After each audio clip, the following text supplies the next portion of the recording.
Kasus pembunuhan Vina dan Eki Cirebon hingga saat ini masih menjadi sorotan. Di tengah kasus yang masih dalam penyidikan itu, sejumlah pihak telah mengungkapkan kesaksian mereka. Kasus ini pun semakin membingungkan usai banyak saksi-saksi baru yang bermunculan dan mengklaim mengetahui kejadian tersebut. Linda, sosok yang diduga mengetahui banyak tentang kasus pembunuhan Vina dan Eki, buka suara. Linda disebut sempat kesurupan tak lama setelah Vina meninggal. Linda diduga kesurupan sosok Vina dan menceritakan kronologi kejadian. Saksi kunci berikutnya bernama Aep, ialah sosok yang jadi sumber informasi ditetapkannya 8 terpidana dan 3 DPO. Aep mengaku melihat sosok Peggy di lokasi kejadian saat penganiayaan Vina dan Eki. Saksi kunci lainnya adalah Satpam bernama Suroto yang mengaku menolong Vina dan Eki 8 tahun lalu. Suroto mengatakan dirinya yang pertama kali menemukan tubuh Vina dan Eki tergeletak di jalan. Kemudian Liga Akbar yang merupakan salah satu saksi kunci dalam kasus ini menarik BAP 8 tahun lalu dan mengaku menulis BAP di bawah tekanan. Liga Akbar membuat pengakuan yang mengejutkan soal dirinya dipaksa menjadi saksi dalam kasus tersebut. Sosok yang dibilang mirip Peggy yakni Hegi Rian Prayoga sempat disebut oleh netizen sebagai Peggy alias Perong. Hegi pun mengakui foto yang beredar di media sosial dan dicap sebagai Peggy alias Perong itu merupakan foto dirinya yang diambil beberapa tahun yang lalu. Masih seputar kasus pembunuhan Vina dan Eki Cirebon. Kasus ini memasuki babak baru usai Polda Jawa Barat menangkap Peggy Setiawan alias Peron sebagai salah satu tersangka kasus Vina. Namun dari sinilah banyak sekali ya saksi yang tiba-tiba bermunculan. Ada yang mengatakan bahwa ia melihat Peggy di lokasi kejadian saat penganiayaan. Lalu ada juga saksi yang meragukan keterlibatan Peggy dalam kasus ini. Saat ini saya sudah bersama dengan pakar mikroekspresi Pak Dodi Triasmara untuk menganalisis secara mendalam ekspresi para saksi-saksi dari kasus Vina dan Eki Cirebon. Baik Pak, untuk menganalisis secara mendalam, nih banyak sekali saksi-saksi yang muncul dari kasus ini. Setelah booming ya, 8 tahun Ya, silam ini. oke. Ini salah satu Hmm, saksi nih Pak, namanya Aep ya Pak. Saat ya, ditanya, dia mengaku melihat Peggy di lokasi kejadian saat penganiayaan ini. Nah, kalau dari analisis Bapak nih melalui ekspresi, bagaimana Pak pandangan Bapak? ya. Terima kasih Mbak Sinta. Untuk saksi AF yang pertama nih ya, kan kalau kita analisa, memang dari ekspresi mukanya hanya terlihat di sampai batas hidung gitu ya, karena dia pakai masker dan dia lebih banyak menyampaikan ilustrasi atau mencoba menggambarkan dengan menjelaskan gitu ya, menjelaskan apa yang terjadi di momen itu. Nah, dalam konteks itu saya melihat satu yang pertama, yang bisa dilihat kalau dari seperti ini, maka yang bisa dilihat hanya dari hidung ke atas, kira-kira seperti itu. Dan kemudian kita juga lihat, kita juga dengar bagaimana yang bersangkutan menceritakan kronologis kejadiannya. Nah, itu dua yang jadi kunci karena memang dari yang diambil videonya ini hanya memperlihatkan dua aspek itu, plus sebenarnya satu lagi yang bisa jadi tambahan adalah ketika yang bersangkutan melakukan gerakan gitu ya, bagaimana dia yang bersangkutan menyampaikan gerakannya, terus kemudian ya gerak ininya, posturnya dan segala. Nah, yang menjadi catatan dari saksi AF ini, kalau saya telaah lagi dari video yang sudah diberikan, maka ada beberapa hal yang menarik di sini. Yang pertama, eh, jadi beberapa frase kata yang digunakan, gitu kan ya, beberapa kata yang digunakan itu lebih bicara, nah dia kebetulan gitu ya, kebetulan lagi di warung, terus kemudian itu yang di awal dia sampaikan, terus kemudian eh, dan ketika dia menyampaikan itu, posisi matanya, kalau orang recall something, biasanya dia akan mengarahnya ke sudut kanan atas atau sesudut kiri atas gitu. Nah, hanya yang bersangkutan dari posisinya ini, dia memang nge-recall-nya kiri kanan gitu. Jadi gerakan matanya itu men- sepertinya dalam hal ini diperlihatkan bahwa eh, dia tidak terlalu confirm dengan apa yang terjadi di situ, gitu ya. Terus kemudian juga ada beberapa penggalan kata-katanya, penjelasannya, ya, tidak menjelaskan secara detail, gitu kan ya. Jadi kalau memang dia melihat berada di lokasi itu benar-benar dan kemudian dikonfirmasi kalau tidak salah di bagian terakhirnya ya saya sebenarnya sih nggak terlalu jelas ya. Nah itu ya.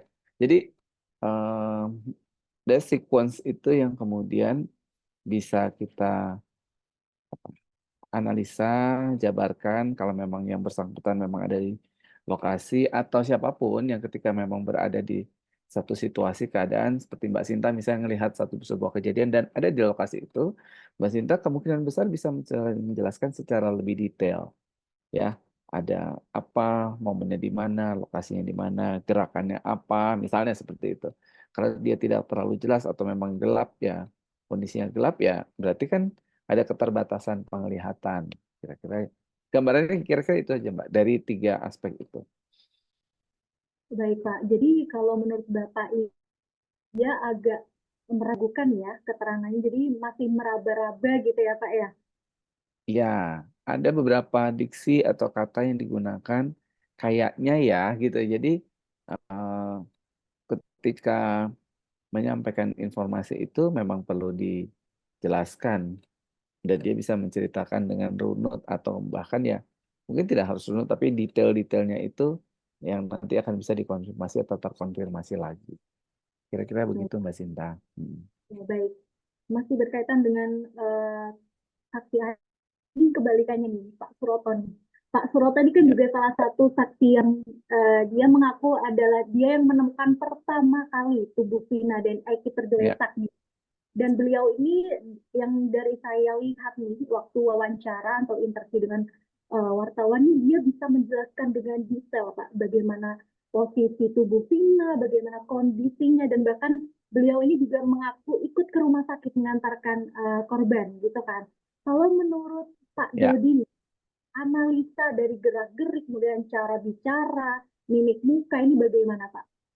Ya, menarik. Jadi tadi udah jadi tahu ya baseline-nya ya. Jadi apalagi di sini Pak Suroto posisinya dia tidak menggunakan masker gitu kan ya. Terus kemudian juga terlihat gerakan-gerakan yang lebih natural kalau saya melihatnya. Terus kemudian betul sekali bahwa yang bersangkutan atau Pak Suroto ini bisa menceritakan dengan cukup detail ya berapa langkah, terus kemudian posisinya seperti apa, terus kemudian suara apa yang disampaikan gitu kan ya. Jadi kata-kata apa yang disampaikan uh, bisa dan ketika dia menceritakan itu, saya yang menarik juga berikutnya kita bisa lihat mengkonfirmasi bahwa ya dari gerakan matanya pun dia mengkonfirmasi coba mengingat kembali gitu ya, memvisualkan itu. Nah, itu yang um, ya kalau dibilang dan ketika dia juga ada dibawa ke lokasinya itu dia bisa menggambarkan dengan jelas ini posisinya ada di mana gitu ya dan eh, lihat kelihatan dari gerakan matanya dia banyak melihat ke atas sambil berusaha mengingat-ingatnya recall the information nah itu dan gerakannya apa kata-katanya ketika bagian yang sangat tidak mengenakan pun dia kelihatan perubahan ekspresi wajahnya sedih, takut gitu kan ya karena dia kemudian jadi orang yang memperhatikan atau mengalami itu dan kemudian dimintai keterangan untuk perihal itu. Kira-kira gitu Mbak Sinta. Jadi memang agak berbanding terbalik ya Pak dari analisa Ya, dari ya, si Aib dan Pak Suroto ini ya. Kemudian ya, ada saksi juga yang tiba-tiba muncul nih Pak di tengah gemparnya kasus ini namanya Hegi. Jadi Hegi ini ya, fotonya sebar ya Pak. Dibilang kayak kayaknya sepertinya Hegi ini si Peggy gitu. Dan dia sempat diminta keterangan juga dan dia ya, seperti membantah gitu. Kenapa tiba-tiba saya terlibat gitu kan.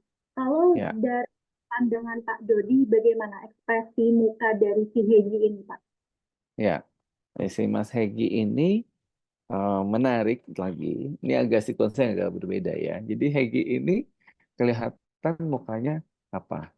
eh, takut gitu ya karena gitu kan jadi dari matanya itu yang cukup pupilnya membesar terus kemudian mulutnya juga itu. Jadi ketika dia menceritakan itu dia posisinya ini dengan posisi sebenarnya takut karena dia juga kan apa diliput ya sama awak media. Artinya dia kan akan jadi apa berita nasional, dia khawatir juga, ada perasaan khawatir di situ muncul secara gerakan mata, terus kemudian mulutnya, ngomongnya, bicaranya juga eh, ya itu ya. Di luar juga dia menurut dia mengalami atau menerima beberapa threaten gitu ya, ancaman gitu. Nah, em, itu yang kemudian di samping di sisi yang menariknya menarik bahwa saya nggak nyangka. So this is on purpose gitu kan. Jadi eh, dia benar-benar terkejutnya lebih karena respon yang masuk ke dia itu di luar ekspektasi dia gitu kan. Jadi eh, kalau dari analisanya itu jadi eh, saya bisa berpendapat bahwa yang bersangkutan mungkin bisa jadi awalnya hanya mau nampilin itu gitu kan ya, tapi kemudian malah jadi berbalik, jadi imbasnya impactnya jadi berbalik ke yang bersangkutan gitu. Dan beberapa hal yang perlu dikonfirmasi ulang kalau kita mau wawancara seseorang itu untuk bisa menceritakan sebuah kejadian reka ulang, itu pertanyaan yang diajukan pun sebaiknya diformulasikan ulang sehingga itu akan bisa menggali lebih lanjut atau menggali lebih jauh lagi apakah yang bersangkutan memang ada di lokasi atau hanya merasa menjadi bagian dan berada di lokasi. Kira-kira begitu Mbak Sinta. Baik. Jadi kalau Hegi ini lebih ke banyak rasa kekhawatiran dan mungkin kaget ya Pak, kenapa tiba-tiba saya terseret gitu. Jadi kasus ini Ya, ya, ya ya, mungkin eh, dia juga merasa ini ya Pak, kayak, loh kok tiba-tiba saya terseret gitu kan ya Pak. ya, ya. Itu yang dia Sampai apa? Tidak saya, expect ya. ya betul. Nah, Kemudian nah. lanjut ini ke saksi Liga. Jadi Liga, Liga Akbar ini juga 8 tahun yang lalu diperiksa dan dia juga menulis BAP ya. Tapi tiba-tiba beberapa waktu lalu dia menyatakan bahwa ia mencabut BAP-nya, Pak. Hmm, Karena dia merasa ketika menulis BAP di 8 tahun silam, dia ini merasa ada tekanan yang mengharuskan dia menulis BAP ini. Kemudian setelah pencabutan BAP tersebut, dia sempat diwawancara. Menurut analisis Pak Dodi ini, bagaimana ekspresi dia ketika menyampaikan hal tersebut? ya, memang waktunya singkat dan kembali lagi Mas Liga dalam hal ini dia posisinya juga tertutup apalagi terus kemudian pakai topi. Nah, this is what we call it namanya kalau orang tidak mau terlihat apakah gitu kan. Ini salah satu bentuk untuk tidak mau memperlihatkan apakah kalau kalau di sebelahnya kan ada mungkin kuasa hukumnya atau ada siapanya gitu. Itu kan nggak pakai masker, nggak pakai topi bahkan something that trying to fold up atau trying to hold something. Jadi ada informasi atau ya validasi yang dia coba untuk cover supaya tidak terlihat secara baik, secara kelihatan gitu. Karena mungkin bisa jadi sekarang kan orang bisa analisa gitu karena dari wajahnya dan segala macam itu. Nah, itu yang dia coba cover untuk menunjukkan kalau dari kata-katanya gitu atau yang dia sampaikan, pilihan kata-katanya itu dia berusaha untuk buat singkat mungkin ya. Em, Kalau kemudian jadi em, hidingnya cukup banyak, wajah, mulut gitu kan, kepala karena tidak mau kelihatan gerakan ininya, dan terus kemudian kata-kata yang digunakan dia hanya pilih yang kemudian kalau kita dengar itu benar-benar ya, ya gitu kan. Jadi hanya singkat-singkat saja yang digunakan. Em, ya, nah, nah, terus kemudian mencoba membuatnya dengan posisi netral dengan oh kalau untuk yang motor saya kurang mendalami, gitu ya. Jadi em, loh kalau di refer lagi dalam konteks mendalami ya kemudian apa yang kamu maksud dengan mendalami gitu ya, apa yang kamu maksud tidak. Nah itu yang kemudian bisa digali lebih lanjut dari rekan-rekan yang melakukan interview ya, dan berusaha untuk lebih banyak menjawab saya nggak tahu, saya ini nggak ngerti gitu ya. Jadi Itu yang bisa digali lebih lanjut dari yang bersangkutan. Kira-kira gitu. Ini seakan-akan menghindari ya Pak. Jadi kayak saya tidak Ya, mau terlibat gitu ya Pak. ya, ya betul. Analisanya kurang lebihnya seperti itu. Gitu. Baik, Kira-kira itu. kemudian ada saksi terakhir ini adalah saksi yang di dalam film Vina sebelum 7 hari ini sangat dinilai sangat dekat ya sahabatnya si Linda ini ya Pak ya. Ya, Tapi saat wawancara Linda ini mengatakan kalau dia itu sebenarnya tidak sedekat itu dengan almarhum Vina gitu. Dan ketika ya, diwawancara pun dia juga merasa kayak ingin cepat-cepat menghindari wartawan gitu Pak. Kalau menurut betul. analisa bagaimana? Ya, eh, maka yang terlihat adalah dari awal dia datang yang berusaha menghindari itu, gitu kan ya, kan awak media, terus kemudian itu kalau dilihat dari awal aja dari scene awalnya terlihat sudut eh, sudut matanya itu that's typically that's afraid person ya. Eh, Orang ini ngalamin takut gitu karena terus kemudian apakah ini Linda yang kemudian divalidasi lagi apakah dia yang mengalami eh, kerasukan itu gitu kan ya benar yang itu atau ini Linda yang lain lagi gitu ya. Jadi masih beritanya masih cukup simpang siur hanya kemudian perlu divalidasi ulang dan menariknya juga di sequence berikutnya yang lebih banyak menjawab kan kuasa hukumnya gitu kan ya atau penasihat hukumnya yang berusaha dia sebenarnya nggak ini deh ini ya. Mbak Lindanya di sini memang hold gitu ya jadi menyerahkan semuanya untuk dijawab sama kuasa hukumnya. Jadi di sini terlihat memang kalau memang tidak terlibat atau terlibat maka kan kemudian jadi bisa jadi analisa tersendiri gitu ya Mbak.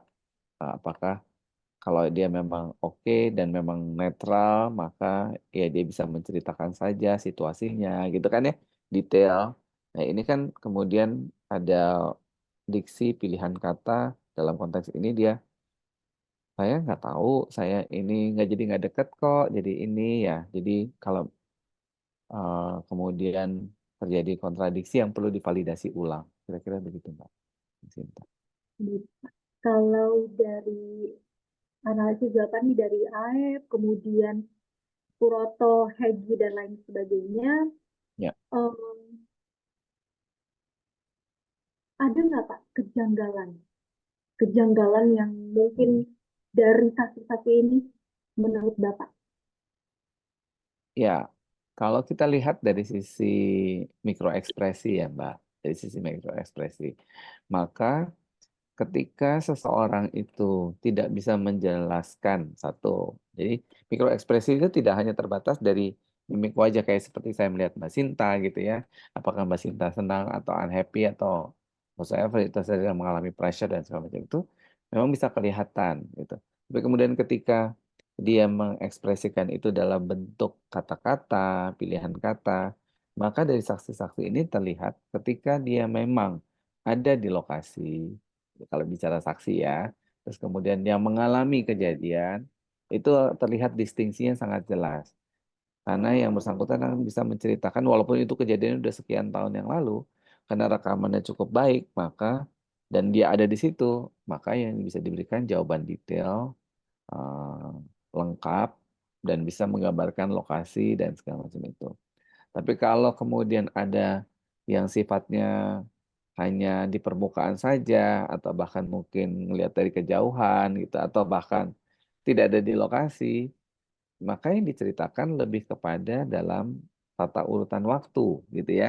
Jadi tidak bicara soal detail atau kalau bicara secara ininya bukan detail tapi lawannya lebih ke sifatnya yang global saja. Dan cenderung kalau memang ada titiknya di mana yang bersangkutan pun misalnya sifatnya netral, ya dia akan cerita saja. Tapi ketika ada sebuah indikasi keterkaitan, maka pasti ada hal yang kemudian dia coba cover, dia coba apa namanya hindari untuk dijawab atau bisa kemungkinan dua, memang dia tidak tahu atau kemudian memang dia tahu betul tapi kemudian tidak mau menjawab pertanyaan itu. Nah itu sequence dari kalau dalam konteks eh, mikroekspresi maupun body language dan tata gerak dan segala macam itu, Mbak. Yang dapat kita simpulkan dari analisis yang Pak Dodi berikan, saksi AF ini lebih banyak menggunakan frasa kebetulan, sepertinya seakan-akan ia ragu dengan pernyataannya yang ia sampaikan. Untuk saksi Suroto ini, ia terlihat lancar menjelaskan seakan-akan ia benar-benar berada di lokasi kejadian saat menemukan tubuh korban Vina. Dari analisis ekspresi muka juga, Suroto ini terlihat merecall kembali kejadian 8 tahun silam dan rupanya dia memang benar-benar berada di lokasi pada saat itu. Kemudian untuk saksi Hegi, ia lebih banyak terlihat ketakutan atau kekhawatiran gitu. Dan ia juga merasa terkejut karena dengan tiba-tiba namanya ikut terseret dalam kasus Vina dan Eki Cirebon ini. Kemudian untuk saksi Liga Akbar dan Linda, mereka berdua seakan-akan tidak ingin jauh terlibat dalam kasus ini. Dan dari mimik mukanya juga seakan-akan menghindar dan enggan membuka suara lebih lanjut terkait kasus ini.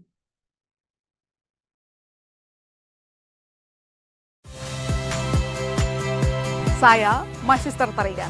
Saksikan program-program Kompas TV melalui siaran digital, pay TV, dan media streaming lainnya. Kompas TV, independen, terpercaya.